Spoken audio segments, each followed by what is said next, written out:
오늘 하나님께서 우리에게 주시는 말씀은 욥기 42장 4절과 5절 말씀입니다. 욥기 42장 4절과 5절 말씀을 한 목소리로 봉독하겠습니다.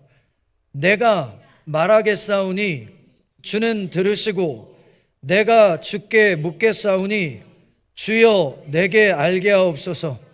내가 주께 대하여 귀로 듣기만 하였사오나 이제는 눈으로 주를 배움나이다. 아멘. 저는 오늘 말씀을 통해 사탄의 공격을 받을 때 기억하라 42번째 시간으로 하나님의 말씀을 들으라 5번째 말씀으로 함께 은혜를 나누기 원합니다. 결국 영적 싸움의 가장 마지막은 하나님의 말씀에서 승부가 난다는 것, 이거 욥기의 말씀이 우리에게 가르쳐주고 있는데, 욥기의 말씀 오늘 마지막 장입니다. 그렇게 수많은 영적 싸움 가운데에도 욥이 물러서지 아니하고 하나님을 찾는 기도로 나아갈 때 하나님이 욥을 찾아오시고 말씀을 주시는데, 오늘 말씀은 우리 모든 교회와 성도들의 마지막 영적 싸움의 때에 어떤 복이 임할 것인가, 그것을 우리에게 기억하게 하는 말씀이라는 것 깨닫게 됩니다. 먼저 오늘 말씀 첫 번째 1절로 6절까지 선언하기를, 말씀은 우리를 회개하게 합니다, 이렇게 선언합니다. 하나님의 말씀을 대하는 사람에게 나타나는 마지막 열매가 무엇인가? 이 회개라는 것입니다. 기록하기를 1절의 말씀입니다. 욥이 야훼께 대답하여 이르되 주께서는 못하실 일이 없사오며 무슨 계획이든지 못 이루실 것이 없는 줄을 아오니. 이것은 어떤 의미냐면, 원어적으로는 이제는 내가 하나님의 뜻을 다 알지 못할지라도 주님을 신뢰합니다. 이것은 어떤 회개의 의미를 가지고 있느냐? 하나님의 잘못이 아니라 하나님을 끝까지 신뢰하지 못한 나의 잘못입니다 라고 하는 회개의 기도입니다. 또 욥이 회개하기를 3절에 이렇게 기록을 합니다. 무지한 말로 이치를 가리는 자가 누구니까? 앞서 살펴봤던 38장 2절에서 하나님이 욥과 친구들에게 물었던 말씀입니다. 무지한 말로 하나님의 이치를 가리는 자가 누구냐? 그런데 욥이 하나님께 대답하는 것입니다. 나는 깨닫지도 못한 일을 말하였고 스스로 알 수도 없고 헤아리기도 어려운 일을 말하였나이다. 그 사람이 저입니다. 주님, 내가 2번째 회개합니다. 책임지지 못하는 부주의한 말들로 내가 하나님의 영광을 가렸으니 나를 용서해 주십시오. 아마 주님 앞에 서는 그날 가장 많이 회개할 사람들은 이 강단에서 말씀을 선포한 목회자들일지도 모르겠습니다. 목회자들이 아무리 하나님의 말씀을 다 이해하려고 애를 쓰고 노력한들 그 하나님의 뜻을 어떻게 다 알 수 있을까요? 그럼에도 불구하고 하나님의 뜻이라고 믿고 그렇게 선포한 그 모든 강단의 입술의 말들에 대하여 하나님께서 그 영원한 나라에서 질문하지 않으시겠습니까? 그때 아마 목회자들이 고개를 숙이고 이 욥과 같이 하나님 앞에 회개하게 되지 않을까.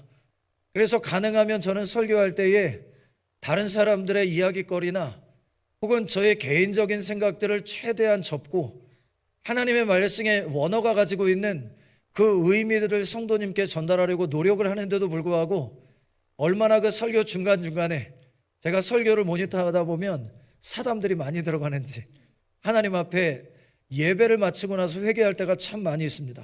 성도 여러분, 내가 하나님을 안다라고 생각하고 누군가에게 한 모든 말들이 과연 올바른 말이었는가, 이것을 우리는 매일매일 돌아볼 필요가 있다는 것. 나의 생각인가 하나님의 말씀인가, 나의 소망인가 하나님의 뜻인가, 이것을 우리는 다시 한 번 더 돌아봐야 될 것입니다. 또 3번째 회개합니다. 4절과 5절에 기록하기를, 내가 말하겠사오니 주는 들으시고 내가 주께 묻겠사오니 주여 내게 알게 하옵소서.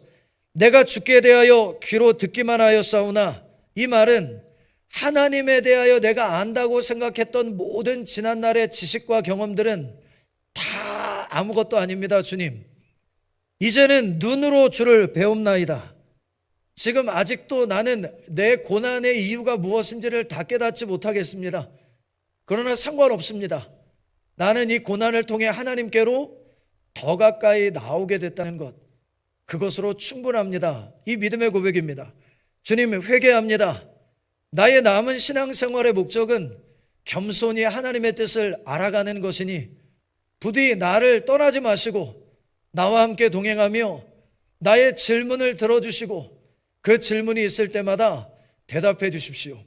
그러니까 하나님의 뜻 안에 회개한 신앙생활이란 하나님의 뜻을 배우고 닮아가기를 기뻐하는 삶, 이것이 우리의 신앙생활임을 기억하게 됩니다. 또 네 번째, 회개합니다. 6절에 기록하기를 그러므로 내가 스스로 거두어드리고, 이게 원어적으로 보니까 에무아스라고 하는 단어를 쓰는데 멸시하다, 거절하다, 나의 지난날의 생각과 마음을 모두 다 끊어버리고 거절해버립니다, 이런 뜻입니다. 뒤에 또 선언하기를 티끌과 제 가운데에서 회개하나이다. 주님, 지난날 제가 가지고 있었던 마음의 모든 생각과 삶의 경험들은 주님 앞에 다 내려놓겠습니다. 그리고 지금 나와 함께 계신 하나님께 배우고 그 뜻을 더 온전히 알아가기를 원하오니 나를 가르쳐 주십시오. 배우지 않고 말하기만을 즐거워하는 그 신앙생활하는 성도들과 목회자들의 삶에 대하여 세상이 많은 비웃는 얘기들을 하잖아요. 주의 종들과 많은 성도들이 물에 빠지면 입만 둥둥 뜰 것이다, 뭐 이런 식으로 비웃습니다. 그 의미 속에는 아마도 삶으로 검증되지 않는 사람들이 입에 말만 많아져가지고 그렇게 누군가를 아프게 하고 상하게 하는구나, 이런 비웃음거리일 것 같은데, 오늘 욥은 하나님 앞에서 말씀을 듣고 무엇을 했는가? 회개합니다. 의롭다고 생각했던 내 삶을 회개합니다. 하나님을 안다고 착각했던 내 삶을 회개합니다. 고난으로 말미암아 하나님을 끝까지 신뢰하지 못했던 나의 용서하여 주옵소서, 이렇게 고백을 합니다. 그런데 여러분, 욥은 아마 이때까지 욥에게 고난을 주신 이유가 무엇인지 아마 이 땅을 떠나는 날까지 욥은 몰랐을 겁니다. 그런데 지금 우리들은 알고 있습니다. 성경에 욥기가 담겨 있을 뿐만 아니라 그 말씀을 대하는 모든 성도님들은 사탄의 활동이 어떤 것인지를 배우고 영적 싸움이 어떻게 진행되는지를 배우고 죄 없으신 예수님의 십자가 고난이 어떤 의미를 가지고 있는지를 배우고 용서와 회복이 어떤 것인지에 대해 배우면서 그 놀라운 욥의 삶을 통해 하신 하나님의 일들을 통해 그 후대에 세워진 교회들이 믿음 안에서도 건강하게 세워져 가게 하시는 것, 이게 하나님의 뜻이라는 것 우리는 알게 되는 것입니다. 귀한 성도 여러분, 이 땅에 믿음의 길을 가는 동안 우리가 다 이해할 수는 없을 것입니다. 우리의 삶에 벌어지는 모든 일들을 다 이해할 수는 없겠지만 이해하지 못한다고 해서 그 하나님을 신뢰하지 않는 것, 그것은 우리의 허물이 된다는 것입니다. 끝까지 믿음으로 나아가면 결국 우리의 삶은 합력하여 선을 이루게 될 것 믿으시길 바랍니다. 이 땅에서 이해하지 못하고 떠날지라도 아마 천국에서 우리는 환하게 웃으며 나의 삶 가운데 행하신 하나님의 일들의 완전함을 찬양하게 될 줄로 믿습니다. 또 오늘 말씀의 7절로 9절에 기록하기를 하나님의 말씀은 깨어진 관계를 회복합니다 라고 선언합니다. 하나님과 함께 동행하는 것 때문에 깨어진 관계들이 회복되고 계십니까? 깨어진 관계를 회복하고 계십니까? 그렇다면 하나님의 말씀이 우리 가운데 이루어지고 있는 것입니다. 여전히 깨어진 상태로 그대로 머물고 있다면 하나님의 말씀 앞에 우리가 더 가까이 나아가고 그 말씀에 순종해야 된다는 의미입니다. 욥이 하나님의 말씀을 듣자마자 하나님이 오셔서 어떻게 하셨는가? 깨어진 관계를 회복시켜 주십니다. 7절의 기록입니다.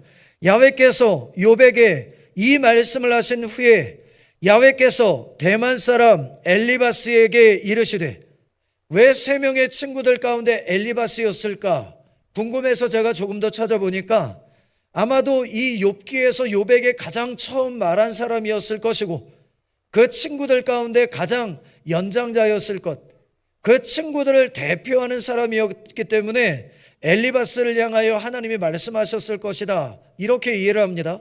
또 기록하기를 내가 너와 내 2 친구에게 노하나니, 엘리바스와 빌닷과 소발입니다. 누가 빠졌는가? 엘리후라는 친구에 대해서 하나님은 전혀 언급하지 않으십니다.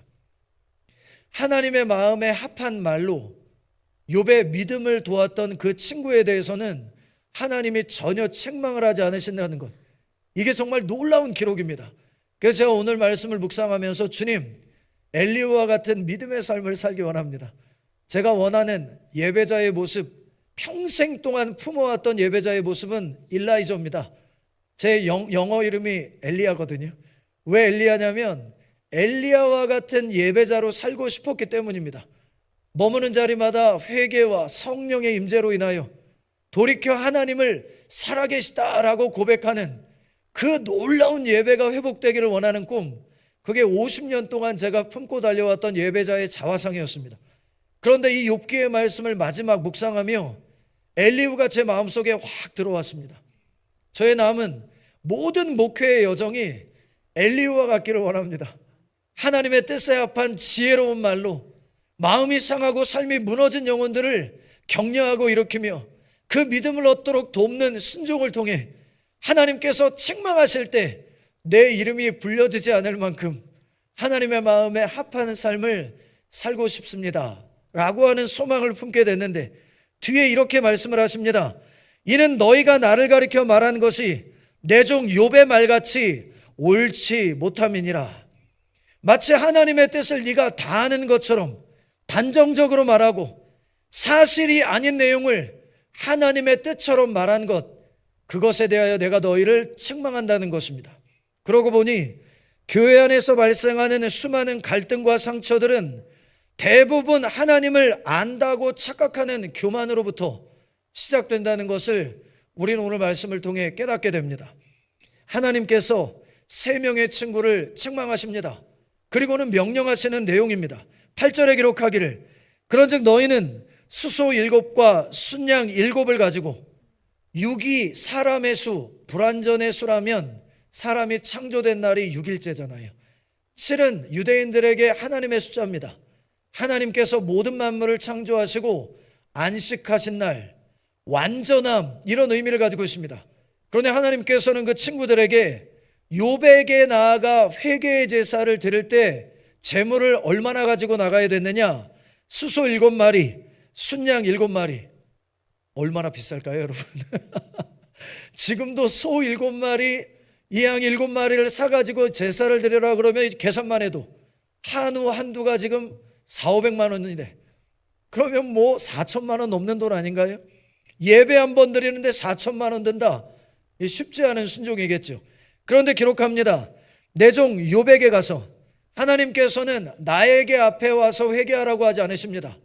네가 상처를 준 사람, 네가 아프게 만든 사람, 그 사람 찾아가라, 이렇게 명하시는 것입니다. 너희를 위하여 번제를 드리라. 이 번제는 죄에 대한 용서와 헌신입니다. 그러니까 하나님께서 그 세 친구를 그냥 버리는 게 아니라 너희가 욥에게 찾아가 회개의 예배를 드리고 욥이 만약 너희의 회개를 받는다면 내가 너희의 삶을 다시 한 번 더 들어 쓰겠다라고 하는 번제의 명령입니다. 그리고 기록합니다. 내 종 욥이 너희를 위하여 기도할 것인즉 상처 입고 피해를 입은 자가 너희를 용서하며 축복하고 기도해야 내가 그를 기쁘게 받으리니 그의 기도에 응답할 것이니 너희가 우매한 만큼 너희에게 갚지 아니하리라.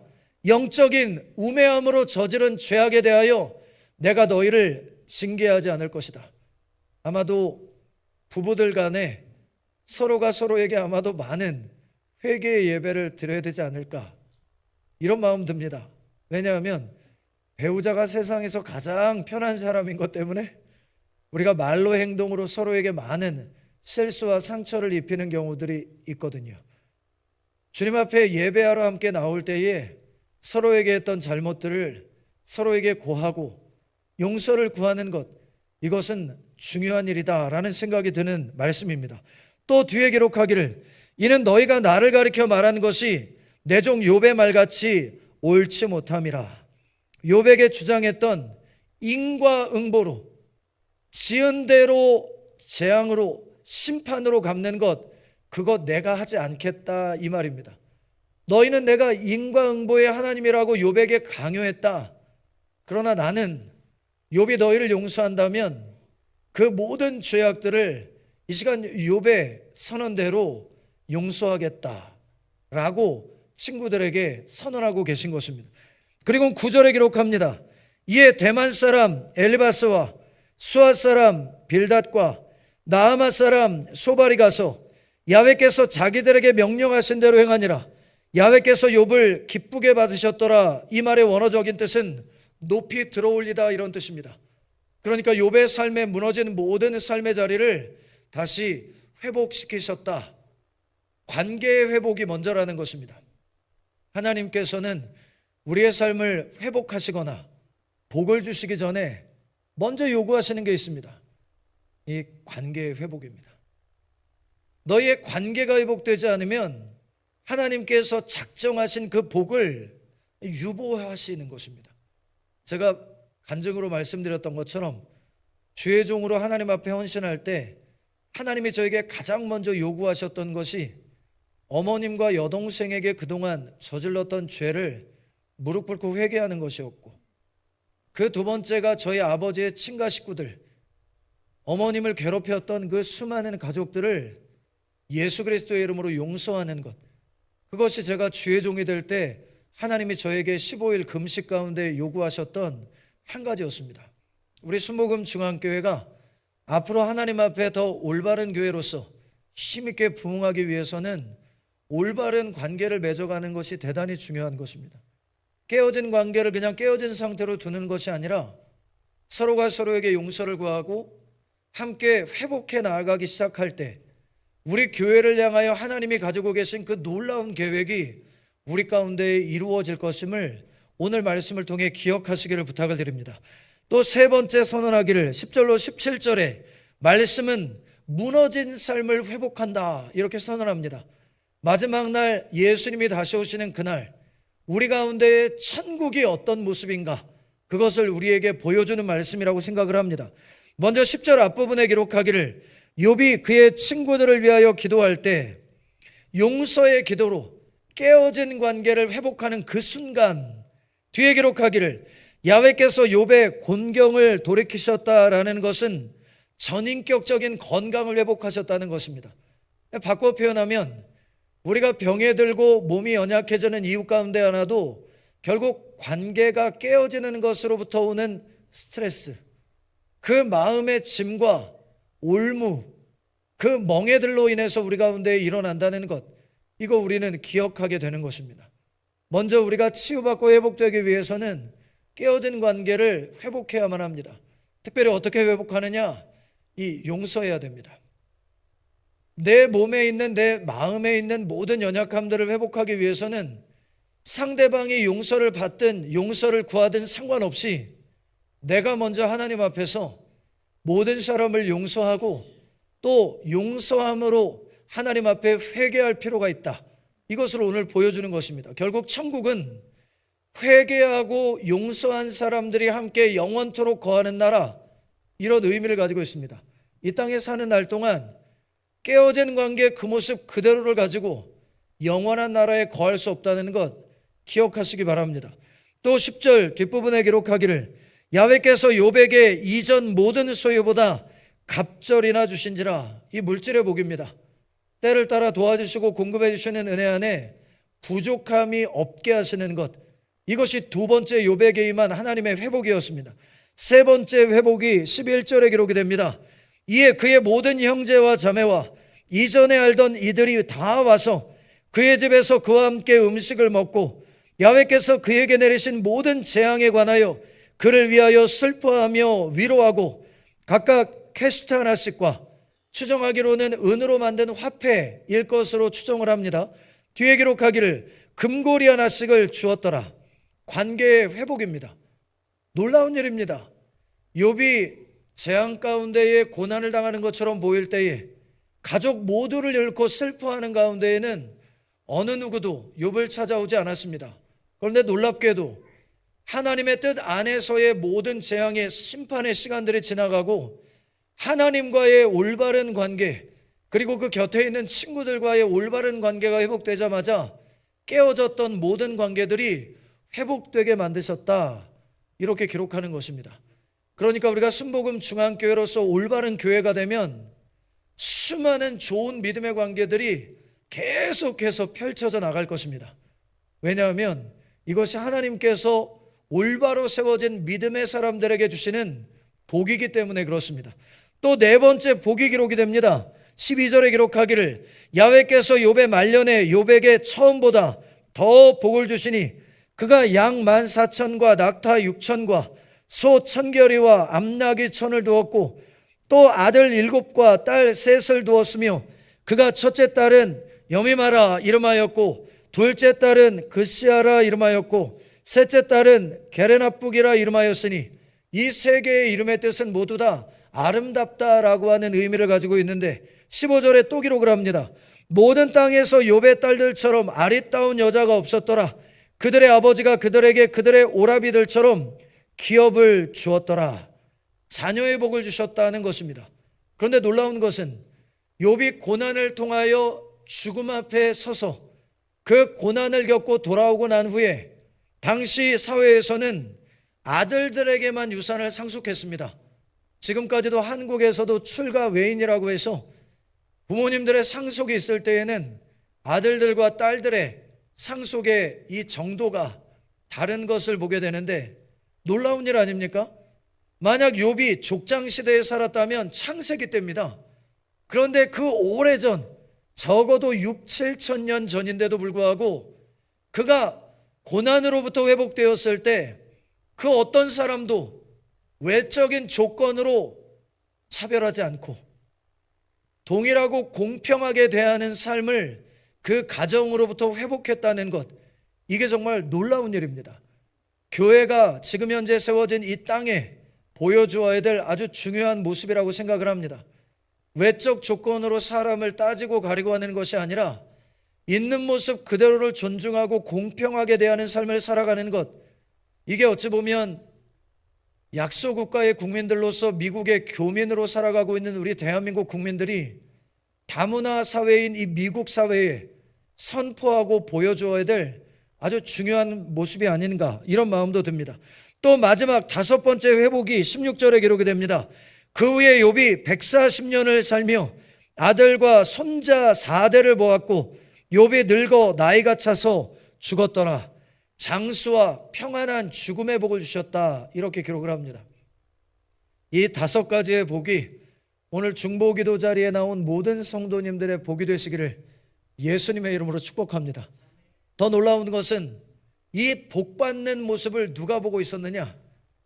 사탄이 보고 있었다는 것입니다.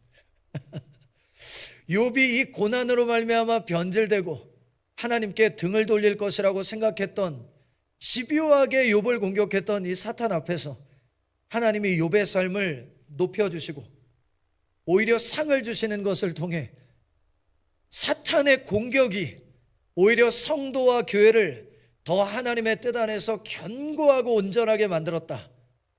여러분, 결국 우리의 영적 싸움의 마지막 모습이어야 되지 않을까, 이런 마음이 듭니다. 물러서지 마시기 바랍니다.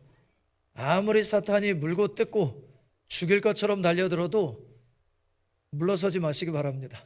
왜냐하면 결국 우리는 복의 사람으로서 하나님의 영광을 온 땅에 드러낼 것이기 때문입니다.